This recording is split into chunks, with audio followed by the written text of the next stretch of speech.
Welcome to Living Power, your online Bible study where we are walking through the Bible in a year. Today is January 21st and we're in the book of Job. Today what I'd like to do is take a step back and look at the three friends.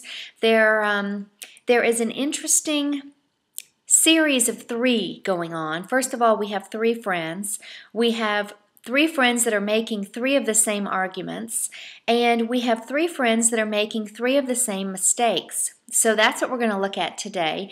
Let's start with some of the same arguments. You know, these are elder friends of Job that have come to see him, and we have to give them the benefit of the doubt, right? We have to think that they are looking out for Job's best interests and really, really want to help him.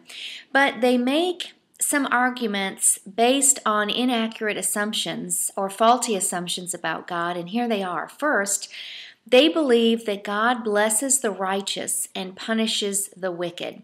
That might be true to some extent, but it's not completely true in that sometimes God does bring affliction upon the righteous for their own good, and sometimes it's very hard for us to understand or see all that, but this belief that they have is slighting God to some extent because it's not giving him the acknowledging him in his full wisdom and what he might be doing in this circumstance. Let's look at number two. The three friends have a second common argument, and that is that God has afflicted you.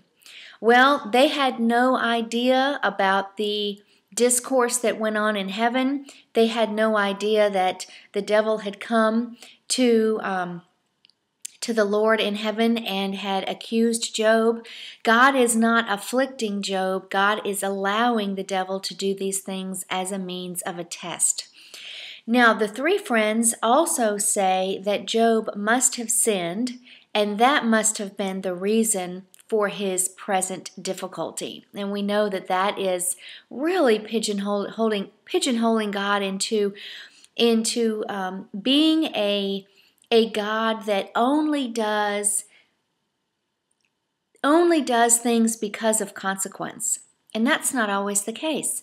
So here Job is one after another defending himself. I did not sin. I did nothing against the Lord. In fact, even through his present difficulty, he never once curses God, and that is just absolutely amazing. You know, when we get to the New Testament, we will see the revelation of God in Jesus Christ, and we will see that spirituality in greater revelation. What we're reading about today, is a very limited view of God, and it's a very old time view of God. And as God reveals himself through history, I mean, he hasn't even at this point revealed himself to his people. He hasn't chosen a people yet, Israel, for his very own. And so we can kind of understand how people have come to know God and how they have understood him. When we get to the New Testament, we'll also come to understand that suffering is not always caused by sin.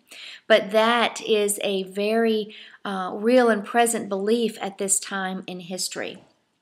So I think the application for us at this point, as we kind of study the friends and study the discourse going back and forth, is that oftentimes when we befriend others and try to console others, you know, the Bible tells us to bear one another's burdens, but it's often very dangerous for us to try to pigeonhole God in a certain situation, or to analyze and diagnose what God might be doing in another's life.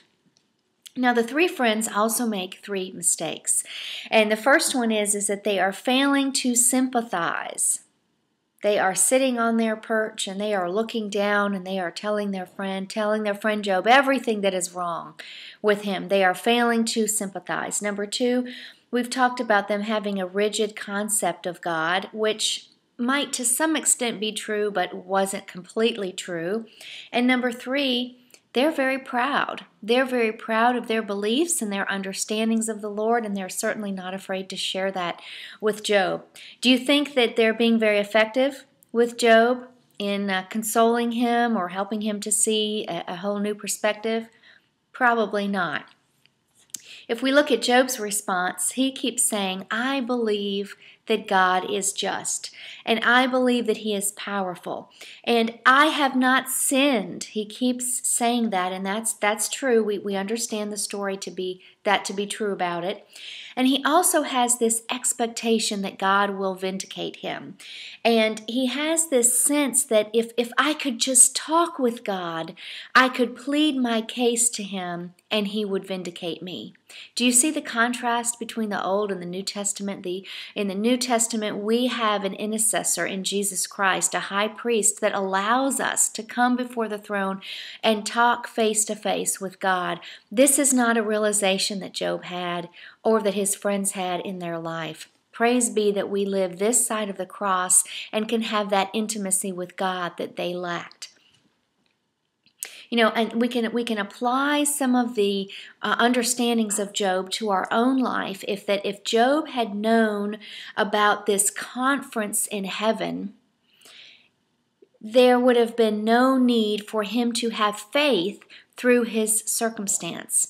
And oftentimes that is true of us. If we were to really understand what is happening spiritually in the heavenly realms in our circumstance, there would be no reason for us to have faith through that circumstance. That's why, of course, God could tell us everything that was happening, but that's why he chooses to reveal only certain aspects of our situation for us, because he wants us to be dependent on him and to walk with him and have faith through everything.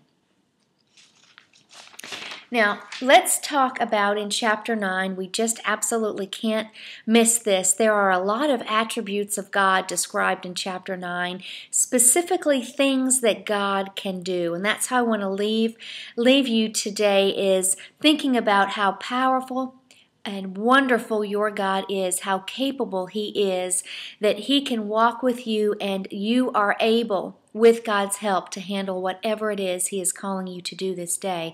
Look in chapter 9 what God can do. He can move mountains. He can cause earthquakes. He can cloud over the sun and the stars. He's hung each one of those stars in place. He eclipses the sun, and he stretches out the heavens like a tent over the earth. It even says in chapter 9, he treads on the waves. Our God is certainly a great and glorious God. And it's important that we keep him in mind, keep the bigness and the majesty in mind when we're going through our daily life, when we're addressing our problems, and certainly when we just look around at the beauty of our creation, the beauty of everything God has given us, and we just give him glory and we just give him the praise that he is due. Now tomorrow we're going to look at something you might not have expected to pull out of the book of Job, and that is going to be sort of a discourse on prayer. And as we look at Job in tomorrow's reading, try to find any passage that you can find about prayer, because we're going to have a lesson tomorrow as we look at the applications of prayer and what that can do in our life. So that's coming up tomorrow. I hope this lesson has been a blessing to you today. Thank you so much for being with me. Blessings to you and yours this day. Shalom.